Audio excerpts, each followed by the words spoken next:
You think you're an overthinker. You've probably been told you worry too much, analyze too deeply, or make things harder than they need to be. But what if that's not what's happening at all?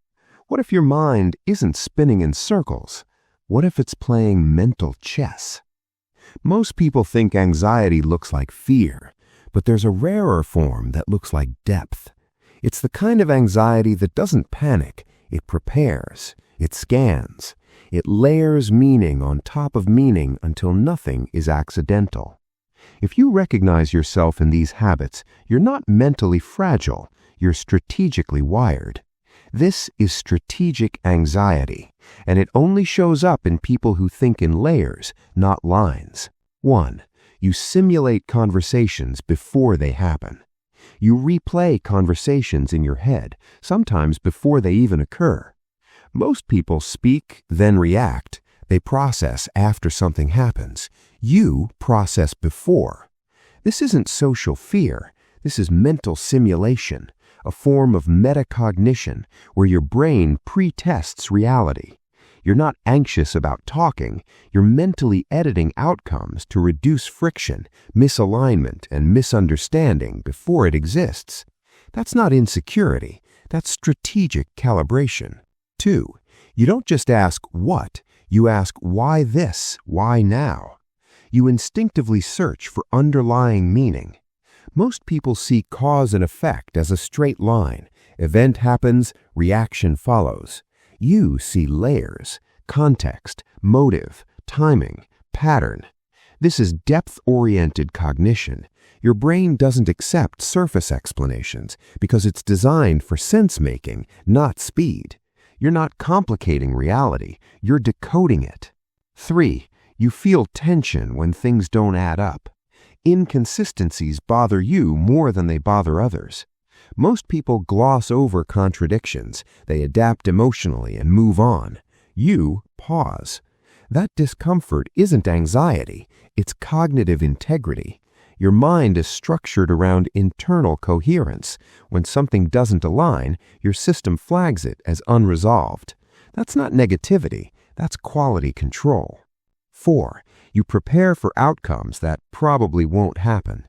You imagine multiple futures, even unlikely ones. Most people label this as pessimism. They focus only on the most probable path. You focus on vulnerabilities. This is anticipatory cognition. Your brain isn't predicting disaster, it's mapping weak points. Strategic anxiety exists to prevent avoidable damage, not to dwell in fear. You don't expect things to go wrong. You refuse to be unprepared if they do. 5. You feel rarely fully relaxed around uncertainty. Ambiguity keeps your mind active. Most people emotionally disengage when things are unclear. They wait for certainty. You analyze. This comes from low tolerance for unresolved variables, a trait linked to analytical depth. Your brain stays online until the picture feels complete. You're not restless, you're running background processing. 6. You edit yourself mid-thought. You stop yourself, rephrase, or delay responses. Most people speak impulsively and correct later. You correct before speaking. That's mental editing. It reflects high self-monitoring and authenticity orientation. You don't want your words to misrepresent your internal state.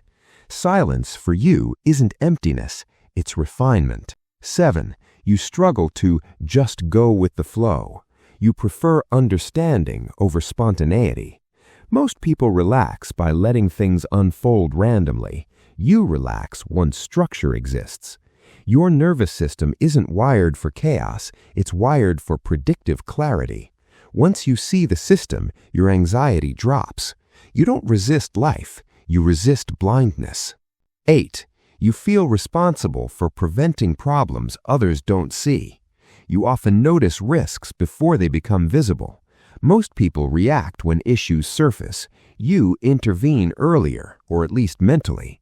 This is preventative cognition. Your mind values foresight over reassurance. You're not controlling, you're predictively protective. 9. You feel mentally tired but not emotionally panicked. Your anxiety feels cognitive, not emotional. Most anxiety is reactive and overwhelming. Yours is analytical and contained.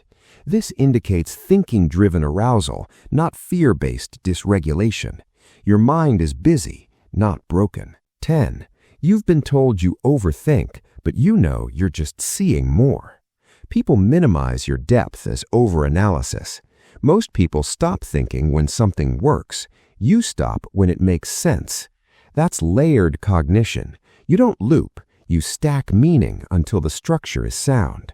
You're not stuck in circles, you're building frameworks. Strategic anxiety isn't fear, it's foresight. It's the mind of someone who doesn't just experience life, they interpret it. You were never meant to think in straight lines. You were designed to think in layers. And that depth doesn't make you difficult, it makes you rare. If you recognized yourself in this, comment the number that hit the hardest, or simply write layers. Because once you see how your mind actually works, you stop trying to quiet it and start trusting it.